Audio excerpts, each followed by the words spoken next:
Hello and welcome to Fidelity Connects. I'm Pamela Ritchie. With both Ontario's election and the Liberal leadership race now decided, the attention of the nation is on the upcoming spring federal election, which is all but certain. Under the threat and the reality of tariffs from the United States, Canadians are at an unfamiliar point in this nation's history.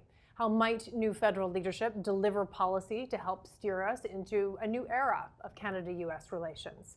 Joining us here today to offer their insights into everything from tax policy to the build-out of AI, defense spending, and all things politics, happy to say our former Director of Communications to Prime Minister Stephen Harper and CEO of Rubicon Strategy, Corey Tenaik, and David Hurley, who is former top advisor to Prime Minister Paul Martin and partner at Rubicon Strategy. Delighted to have you both. Thank you for being here, Corey. Thank you, David, for joining us. We'll invite everyone else to send their questions in over the next little while. I think there will be lots of them. Corey, I might start with the discussion of the Ontario election, which you ran essentially for Doug Ford. Congrats. That worked very well. Any sort of quick lessons of an election under tariff threats from Trump? Like, what was successful and useful? Well, that topic basically swept the table clean of every other issue. It became, the centerpiece. Certainly affordability was on the table a bit, but kind of in relationship to the Trump tariffs and the amount of economic disruption that potentially would hold for the Ontario economy and Canadian economy. So I think it's become the elephant in the room, right? Like, this is the one defining issue that's animating the electorate and causing people to switch who their voting intention is for. That said, it presents some big challenges for opposition parties because this fight is happening in real time during a campaign. Right. So should the federal election be called this Sunday, which is my guess anyway as to when it'll be, you're going into another round of bare knuckle trade war battles with the President of the United States and Lutnick and others. And so, what does that look like? Well, it's a fight between the Prime Minister and the President, and the opposition leader is not really a huge party to what's going on and what's driving news. So if you're in Washington, as Ford was a couple times during the campaign, right, very difficult for the opposition leaders to get any share of voice. In many respects, we were running a campaign against Trump, not against Bonnie Crombie or Marit Stiles, and I think it's quite possible to see a similar dynamic happening at the federal level. David, let's put that to you and to some of your thoughts on what we've seen over the last few days and really where we go from here. Just open it up for us. Well, I think, what Corey just described is obviously why Liberals overwhelmingly chose Mark Carney as leader, because Carney was seen as the person who was most qualified to manage Canada through this extraordinary situation. He has an extraordinary CV and resume and history, and it is ideally suited, if you will, in a number of respects for this circumstance. And so that is going to be what the campaign is about. The Conservatives appear to be struggling with that reality a little bit. They continue to want the election to be about the things it was going to be about before Mr. Trump arrived, which is getting rid of a long-term government and getting rid of things like the carbon tax that were irritating people. But it's pretty clear that those are not going to be the driving forces of the election for most Canadians. And the real issue now, in terms of this election, in my view, because I think Carney is now the front runner, because I think he owns this issue. And I think the Conservatives and Poilievre have to find a way to make Canadians believe that Canada would be in as safe a hands with Mr. Poilievre. And it's not just Canada's economy or Canada's response to the tariff threats. It is Canada. And Canadian people believe that Canada is existentially threatened and challenged right now. It has created a wave of nationalism like I have never seen before, and in part never seen before because it fully includes the province of Quebec, which normally keeps its enthusiasm for Canada wrapped up a little bit. But in this case, they are a full participant. So that's what this election is going to be about. Okay. Mr. Poilievre, I think right now, has positioned himself as somebody that sees more things wrong with Canada than right with it. And people agreed with him 6 months ago, and they don't agree now. Timing is everything. Timing's everything. Will this be, Corey, a battle between two individuals? Will we see more of the party? I mean, the leaders will always be the leaders, and that will be the main debate platform and so on. But you sort of get a sense of, we keep talking or hearing about there's going to be new cabinet, new people, new faces for the Liberal Party. We're not hearing a lot about the team on that side for the Conservatives. Will that change? I'm not sure there's a lot of time to have that change. I think insofar as Poilievre can find someone else to be the attack dog for his party, he would be wise to do so.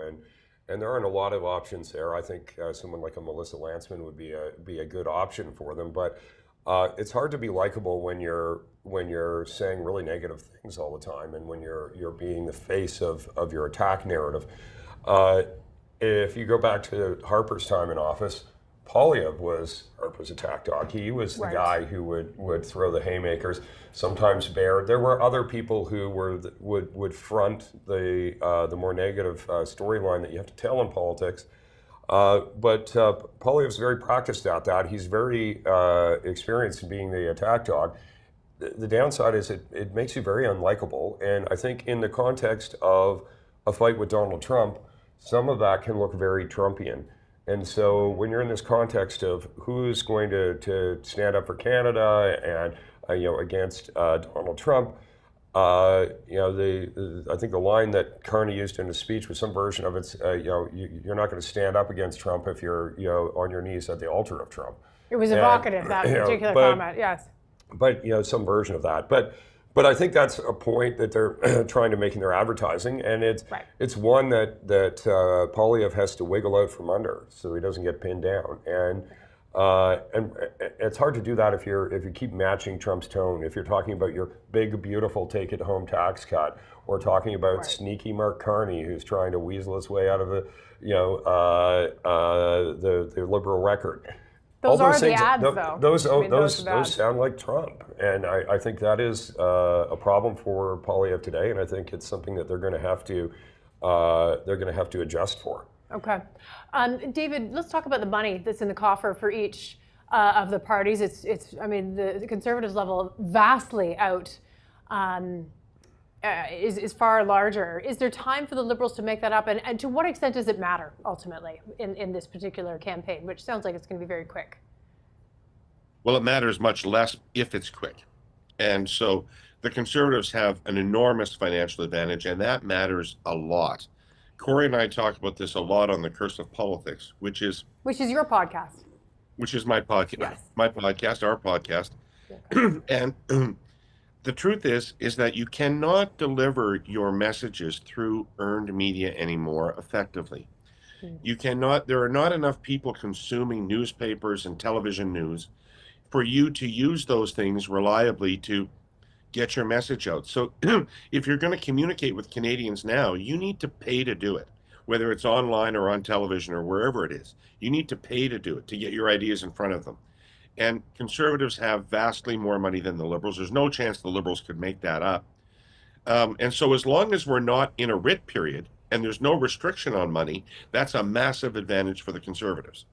Okay. As soon as you get into an election campaign, there are constraints on what you can spend. They apply to each party, and the Liberals will have no trouble spending the maximum. So they move on to an equal financial footing with the Conservatives as soon as an election is called. That's one argument for doing it as quickly as possible, because every day you do it is another day without that massive buy of Conservative negative ads that you were talking about. This has been an untold part of the story all the way along, because the Conservatives have been advertising consistently for about a year and a half, and it played a fair role in destroying Mr. Trudeau's reputation. Yeah, interesting. Do you want to just add to that before I move on? Yeah, I mean, it's a mountain of money in comparison. So, well, I think in the fullness of time, irrespective of what an outcome of an election campaign is going to be, I think the Conservatives overdid it in the pre-writ, and they were so effective in the absolute fire hose of attack ads that was coming at Trudeau that they made him completely unelectorally viable to the point where he left. And all of the brand equity they created in that narrative, and framing the election as Poilievre versus Trudeau, well, you kind of, maybe you don't have to start from scratch, but you've reduced the building to its foundation maybe, and there's a lot of work to do to build up a new narrative and stand that up, because you've lost the antagonist in your storyline. So I think they maybe overdid it, and because the result was despite Trudeau really wanting to run again, he was not in a position to do so. The party would not accept it. I'll ask this to both of you. David, surely there was a plan or an algorithm, a scenario that was drawn up for if Trudeau as a punching bag for Poilievre was removed or left, that there would be a next sort of plan B for whoever came in. It doesn't seem like there is yet, or not an effective one. Is one being drafted right now? Do you get the sense they're moving closer to being able to attack Mr. Carney in effective ways? Well, the deus ex machina in all this was Trump. Yeah. Because if Trump didn't exist and the Liberals had just replaced Trudeau with Carney, I think the Conservatives were looking forward to that matchup. Because I think they thought that Carney was an elitist, international person, great education, knew all the important people in the world, exactly the kind of person you'd want to run against in a populist era. A representative of the establishment at a time when the establishment is in great disrepute. And so I think that they were licking their chops. But Trump changed what people are looking for in a leader. And so Poilievre has positioned himself ever since entering the leadership of the Conservative Party as a disruptor, as a person that would come in and start to dismantle things in Canada that were, in his view, irresponsible spending or pointlessly divisive in any number of things. So he was going to cancel the CBC, he was going to cancel the carbon, he was going to do all kinds of things, but he was a disruptor. The status quo was lousy, was broken, and he was going to disrupt it. But we now have the ultimate disruptor in Trump, and Canadians have decided he's a threat, a real threat existentially to the country. So they're not looking for a Canadian Prime Minister to come in and break things. They're looking for a Canadian Prime Minister with safe hands for the country. And Mr. Poilievre, I'm not saying he can't be that, but that's not what he's positioned himself as. That's not how he sold himself. And so that is now the threat. And that is why they're not ready for Carney and in terms of their attack ads, because in this context, they don't know how to attack him. All right. Okay. Do you want to add to that? I mean, that's, I agree with every word of that. That's sort of what's going on. That's what's going on. But this element of sort of nationalism or patriotism that has been like a groundswell in reaction to Trump, some of those disruptive things that Poilievre has put on the table are in the wrong. They're in the wrong key for what the music that people want to hear right now, and so which parts of that do you roll back? And then there are other parts of it that have been taken off the table by the Liberals, which were very much what people wanted to hear, like getting rid of the carbon tax, as we've talked about on this panel before, the capital gains tax changes. So some of these irritants for large portions of the electorate have been removed from the conversation, so that's not great. Trudeau has been removed from the conversation. That's not great for them. And in its place is Trump, who is like a wrecking ball. And there's enough wrecking going on without doing more of it on this side of the border, I guess, is kind of what David's getting at there, and I think it's largely true. And what about this sort of? It feels like a move to the center, and maybe a moment to leave, far right and left off a bit, because you don't have time. There's a lack of time for that sort of, I don't know if indulgence is the right word, but distraction away from sitting in the middle.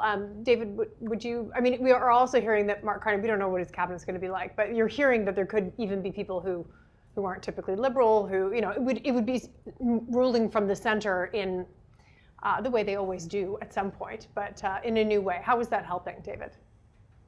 Well, I think that one of the things that Mr. Carney brings, even in a non-Trump context, is deep expertise in the economy. I think if there was anything that Canadians could agree on about the Trudeau government, and Mr. Trudeau personally, is that he wasn't interested enough and or expert enough in the economy to run it well. And he didn't pay enough attention to it, paid more attention on spending the proceeds of it than on creating those proceeds. And I think Canadians were really ready for a change in that regard. Mr. Carney does represent a change in that regard. I don't think he's a right winger, but what he's made absolutely clear is that the economy is his number one focus, and that he is going to build up the Canadian economy so that it doesn't matter how the United States treats us in tariff terms, because we have other arrangements, we have others, things we're producing and we're selling them to other people. It's a pretty ambitious goal. I'm not saying that's going to be achieved, but that's the promise he represents. Well, this is really the key. Sorry, David. Yeah, go ahead. I think this is really the key, that no one is going to get a deal with Trump. I think this is increasingly obvious, and because the objective is not to position or to negotiate for a revised USMCA agreement. That all indications, publicly and privately, for those of us with some line of sight into that, it's not that. It's 51st state. It is constant disruption in terms of what the investment environment will look like north of the border. Will we have tariffs? Oh no, a month for reprieve. Oh no, another month. But everything grinds to a halt. But the threat is like an ice storm. It's freezing all potential investments. It's calling all of that into question, and the net result of it is making Canadians poorer, devaluing our dollar. All of these things. I think are by design, and it's not by design to try to get a better agreement. It's by design to weaken us, and some form of economic conquest is as unlikely as that is. And I would say next to impossible. But that is the mentality that you're facing off against across the table. So I think it's who can do the most to actually insulate the Canadian economy from this, to buttress it in other ways, whether it's diversifying trade, whether it's making the investment environment here in Canada better, independent of what the U.S. is doing. So whether it's internal free trade agreements, all of that. I want to ask you about tax policy. What can we do in Canada as Canadians, absent the disruption being caused by the United States, to improve our economic situation here? And I think that's the order of the day. I think that's what people are going to have to focus on. As insofar as Trump might prefer to have a Polyev government, that's bad for Polyev, right? That's the kiss of death. Every time Elon Musk sends out a tweet saying how much he likes Polyev goes down a point. You don't want to be the preferred leader for Vichy Canada, right? It's not the ballot question that Canadians are looking for right now. That's right. He's like, shh, please stop. Very interesting. In Mark Carney's response, David, in part of his speech, he was talking a little bit about spending, and that seemed to counter what we'd heard from Polyev of it should go straight to tax cuts. Carney spoke a little bit, although he wasn't very specific, about spending would go to industries affected by tariffs, to job losses, essentially. To what extent? Let's talk a little bit about maybe tax policy, maybe about fiscal spending. Do you think might be, I'm not asking you what's needed, but what might be palatable within this election campaign that we are on the eve of?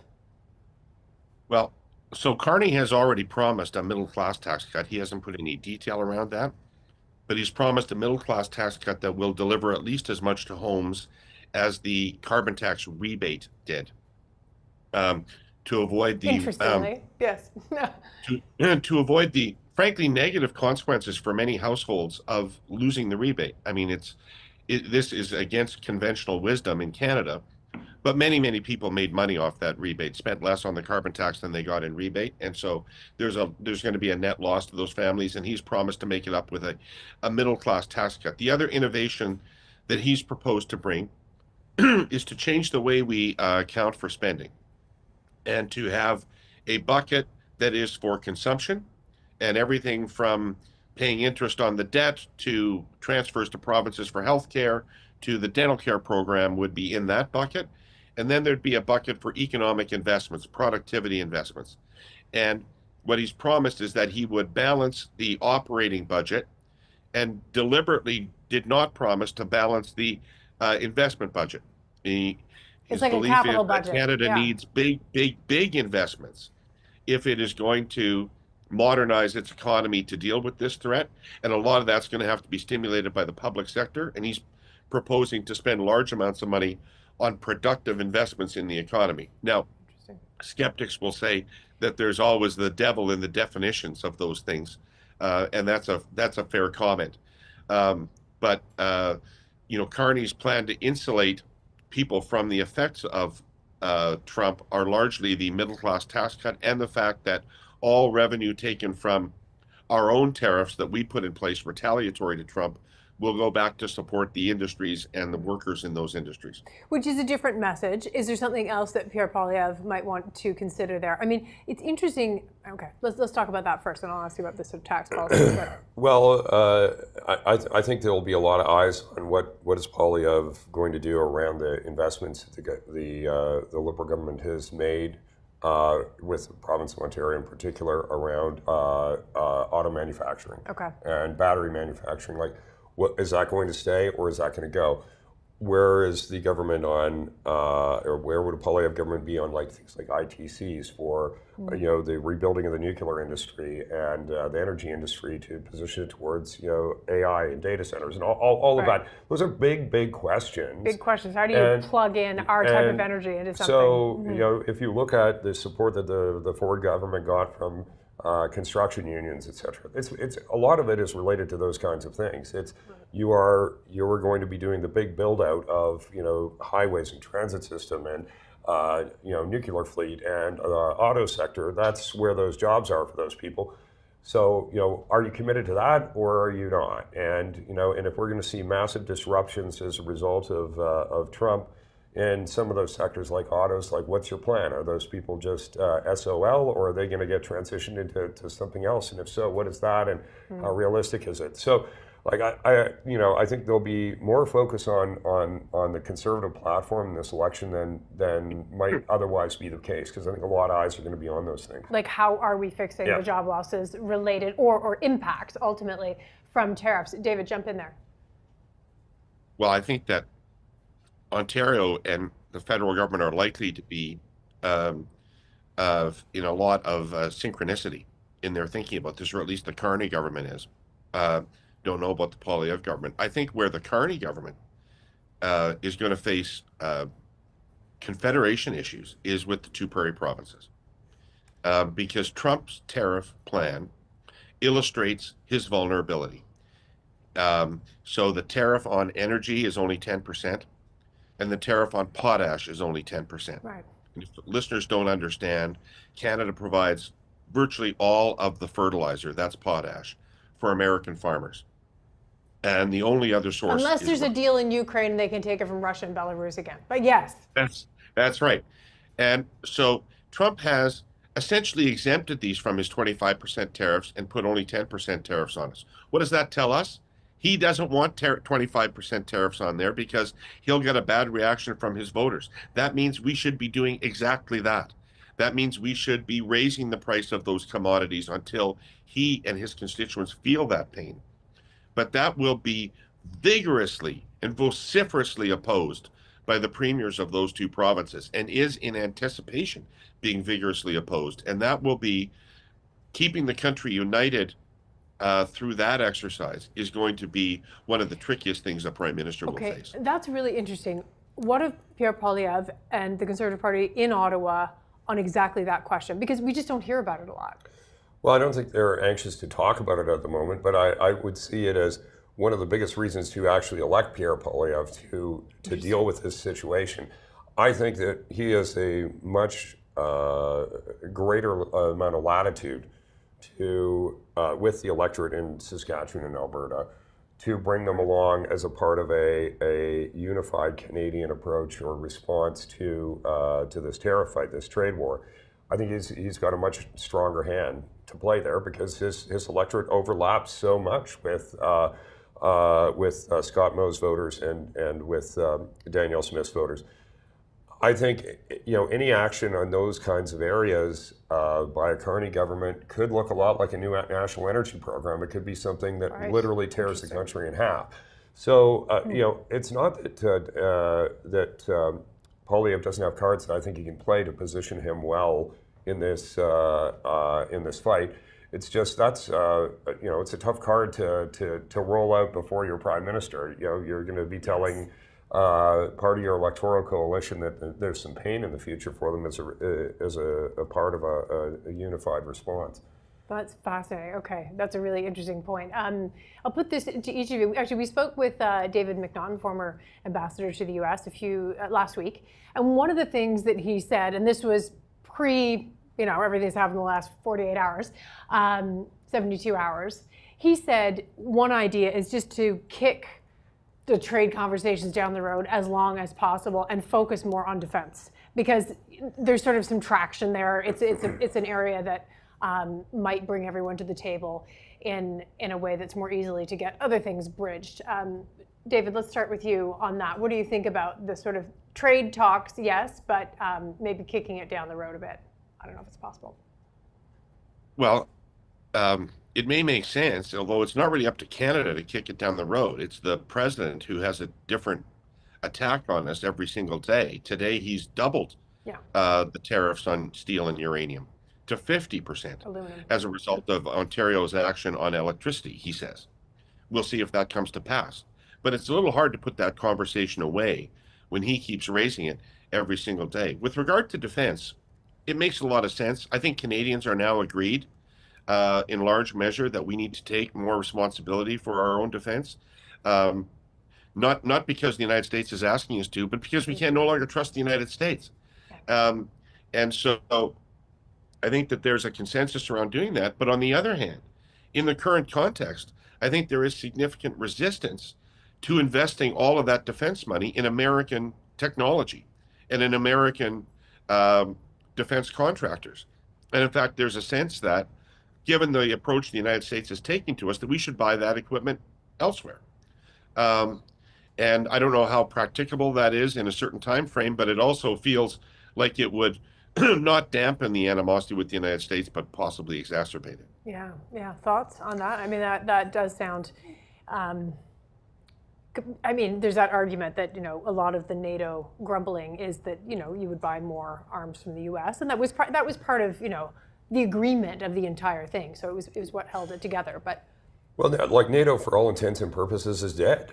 Is like right. An alliance is not just like a paper document. It's predicated on a shared belief that if you're called upon to defend one of the member countries, that you'll actually show up and do that. And you'll not attack one of the member countries. We've kind of seen the opposite signals. We've seen the president talk about countries he will not step in to defend, whether it's the Baltic states or elsewhere.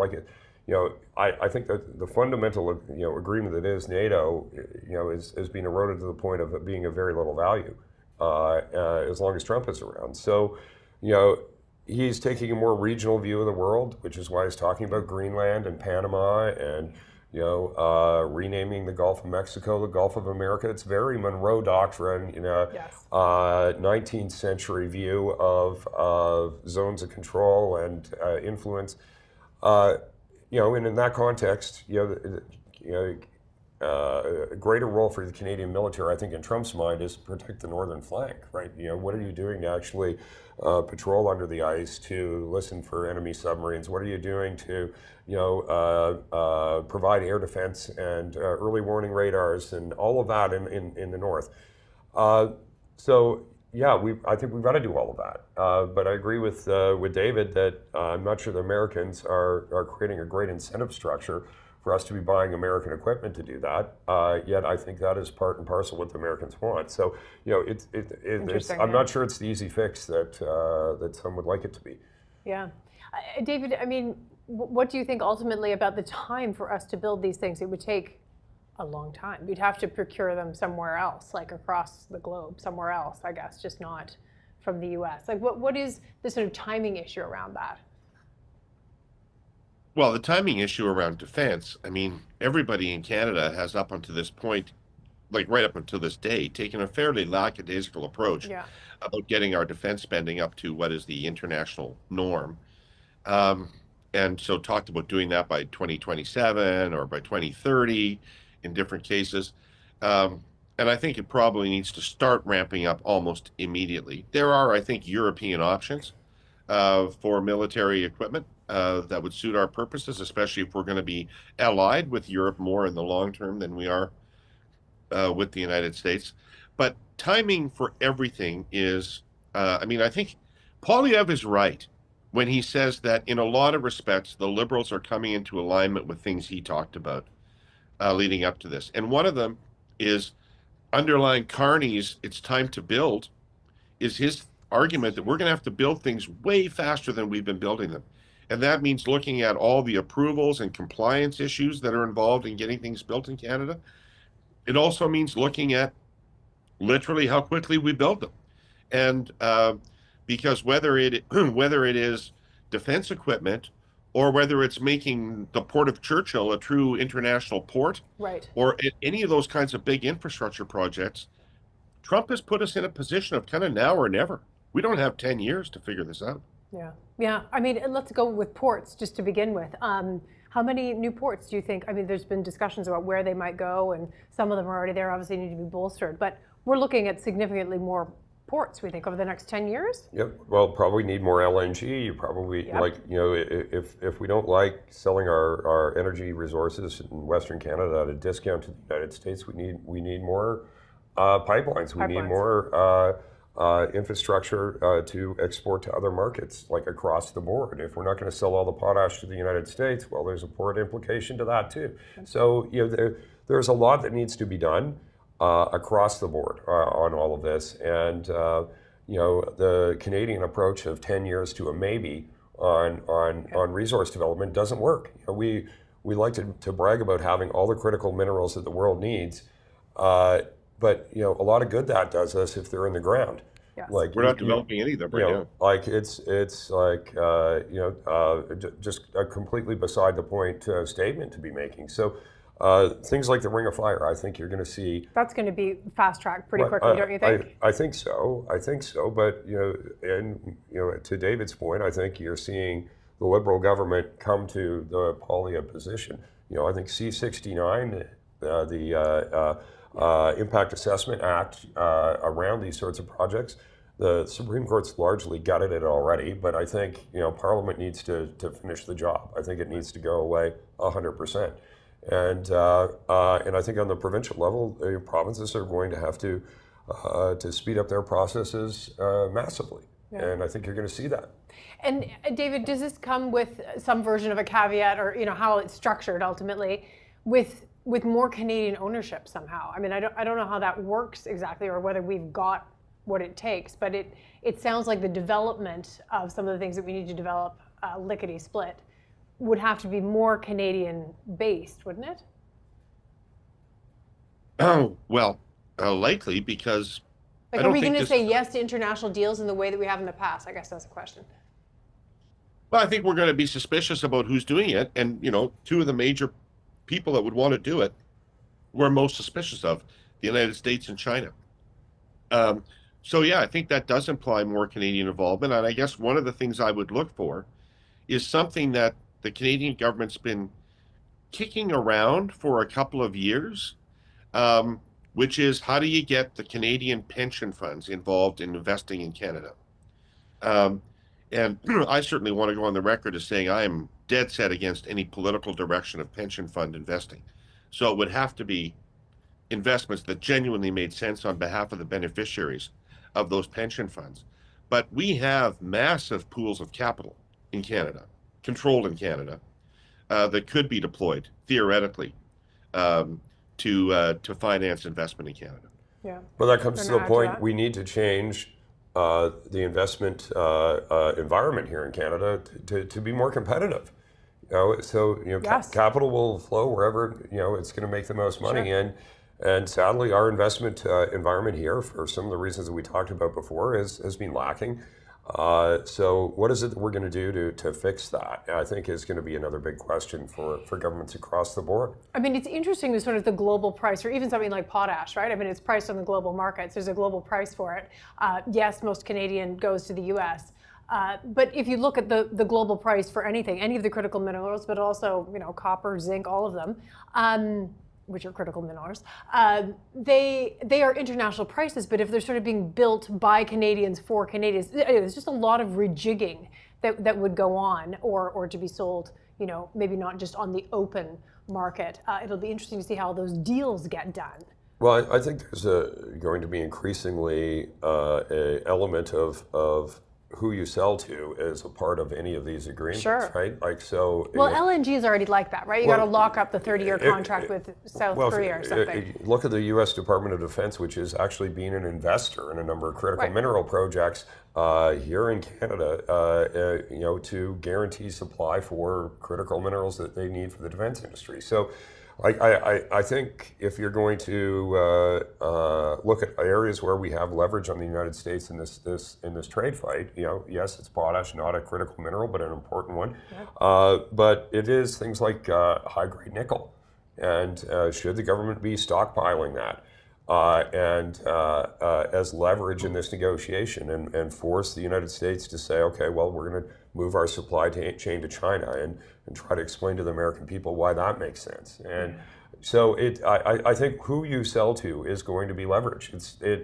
Critical minerals and energy are the new currency. They are globally in terms of power in the way that oil would have been, in the preceding 100 years. It's the international complexity of this. Oh yeah. That Carney is playing off of when he says, "I know how the world works." Yeah. Interesting, because I guess you'd have to start somewhere with rejigging some of that stuff, and the implications on. I mean, do we have enough demand? If we're making it here and selling it here, you'd have to really. Anyway, yes. Someone will run those numbers, not I, but that seems like a fairly large question. I wanted to ask a little bit about NAFTA, CUSMA, USMCA, whatever we want to call it.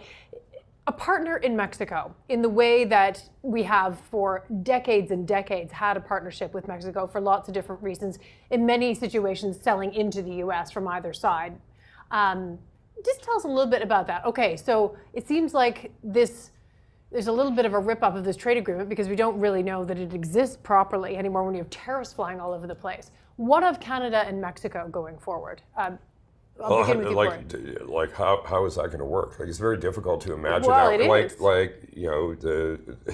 A lot of these things are moving by land and they're moving through the United States, and so if they're getting pounded with tariffs and in that middle piece of real estate, how is that working? We're not really. Don't stop the train. Just keep going. We're not really shipping a lot of things by sea to Mexico and then by sea back to Canada, right? Or it's these things are moving on trucks and trains, and so. I just don't see much of a trading relationship as it existed under NAFTA, absent participation of the United States. Yeah.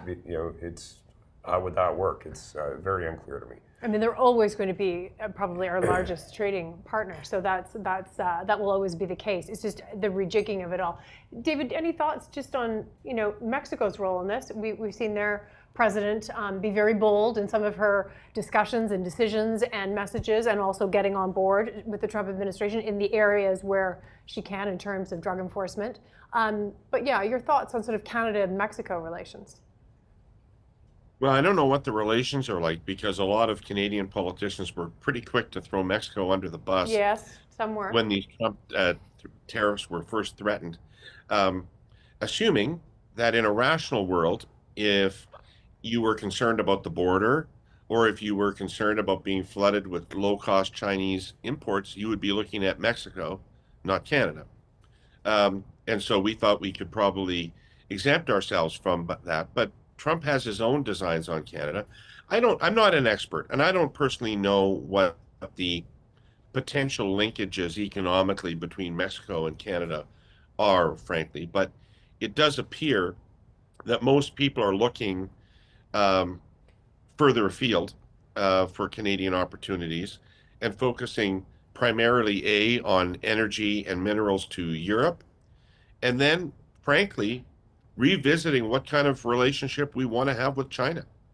Yeah, that's interesting. Yeah, pick that one up, because that got really just absolutely dampened for lots of different reasons, but it did. Well, this is the absurdity of Trump's approach across the board on this, where he is attacking allies and friends and neighbors in a way that I think is against the American strategic interest in favor of China and Russia. It is nuts. Like should be trying to, if you're looking at the world in a more regional sense, having a group of countries that are competing against China and Asia for AI, for EV manufacturing, for supply chains, and that we should be working together as a team in opposition to them. But what they're ultimately doing is they're pushing Canada and Europe into a position where they must do more with China to protect themselves from America. It is the exact opposite of what is, in my view, the U.S. national interest. But if we sort of draw if he destroys our auto industry, which he's promising to do, if he destroys our auto industry, why wouldn't we buy Chinese cars? That's exactly correct. Yeah. Well, I mean, and you have to assume that if we zoom out, that the relationship will still be there. It's being rejigged. It's evolving. It's changing, but it's not going to go away for the very least geographical reasons. I mean, it's easier to ship things across there. Okay, let's talk a little bit more about a couple of things that you noticed about the leaders to kind of wrap things up. I am just going to take a look at some of the questions. We don't have a ton of questions coming in right now. Let's go with the leaders. What do you expect to see over the next little while in terms of perhaps a new cabinet in the Liberals and responses and jumping off points for Poilievre? We haven't even talked about the NDP, the Bloc. What NDP? We haven't even talked about it. All right, maybe that's the comment. Well, look, this is another thing that is playing well, I think, for the Liberals and creates a challenge for the Conservatives. If you look at the vote splits, they're not great right now because of the weakness of the NDP, but not great for the Conservatives. You can win a majority government with like 38% of the vote in 2011 as a Conservative, but that's because you have this perfect vote split with NDP and the Liberals. When the NDP are very low and that support has gone to the Liberals, those vote splits are terrible for Conservatives. And so I think trying to put some air in the tires of Jagmeet Singh has got to be priority number 1 and 2 for the Conservatives when it comes to what do they actually need strategically to have a better electoral outcome. The problem is that the NDP have been so useless and Singh has been so weak that I'm not sure they would do anything with it that would be useful. Okay, really interesting. So they need to lean over and perhaps get some help there. David, what do you think is sort of next steps in terms of announcements? We're at the starting gates, it looks like. What do we see over the next few days, do you think, or that has to kind of come together? Well, I don't know, but if I was Carney, I would take advantage of being Prime Minister for as long as I could without recalling the House. There is no merit to recalling the House for him. But I think one of the things that's standing him in good stead is that he looks more like the Prime Minister in this current circumstance than Pierre Poilievre does. Doug Ford made exceptional use of incumbency in the Ontario election campaign, going down to Washington, keeping that issue front and center, making sure that he was seen as at the center of it and part of it. I would do very similar things if I was Carney. He's going to meet with the premiers. That's wise. He should have some international conversations while he's Prime Minister before he lunges into the campaign. I think you'll probably see 2 cabinets that are very different out of Mr. Carney. I think you've got a status quo cabinet that you'll get this week, which is going to have all the key players on Canada-U.S. left in their positions, and probably other people left largely in their positions. And I think he's hoping that after the election, he'll have more construction material to work with and can put together a different cabinet that more reflects his own priorities. So when we hear this discussion of, people might be parachuted in who don't have seats, I mean, Carney doesn't have a seat, but there might be more of that being announced in the days to come. Is that a bit premature? Well, you know, the government is largely disassembled once the campaign starts. Like, so, you know, I'm not sure that it matters a lot. You know, there's still a cabinet that exists, but it's in caretaker mode, and so, you know, it's less important. But I largely agree with what David just said. I think you can't make a cabinet look that different when you've got the same pieces to work with to build it, and it's not like anyone's caucus is a meeting of the Mensa Club. Like, you know, you've got only so much to work with. That's great. One thing that's been fascinating to you, David, and I'll ask you, Corey, what's been, I mean, these are fascinating times. We are living through some of the most interesting political times of our life, for sure. What was one thing you would sort of pull on that has surprised you deeply and that you'd like to share a bit? Well, yeah, you used interesting times, and you know, I presume you used it in the Chinese way, because it's interesting in a very, very dangerous.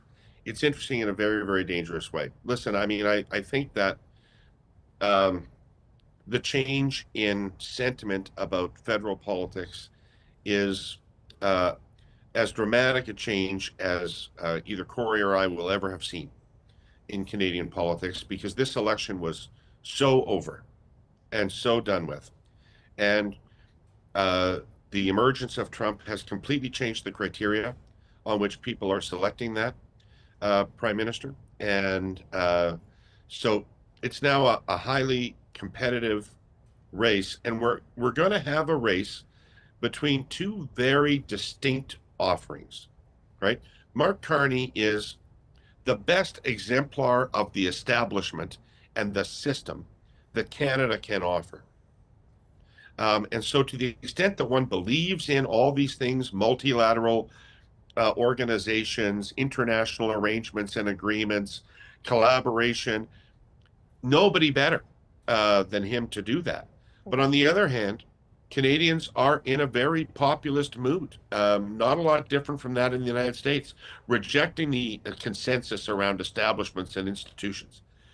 And so you're really going to have a pretty compelling choice between somebody who draws his strength from what he hears at the rally in the working town of northern British Columbia in Pierre Poilievre, and somebody that knows what his conversation was like with Prime Minister Macron.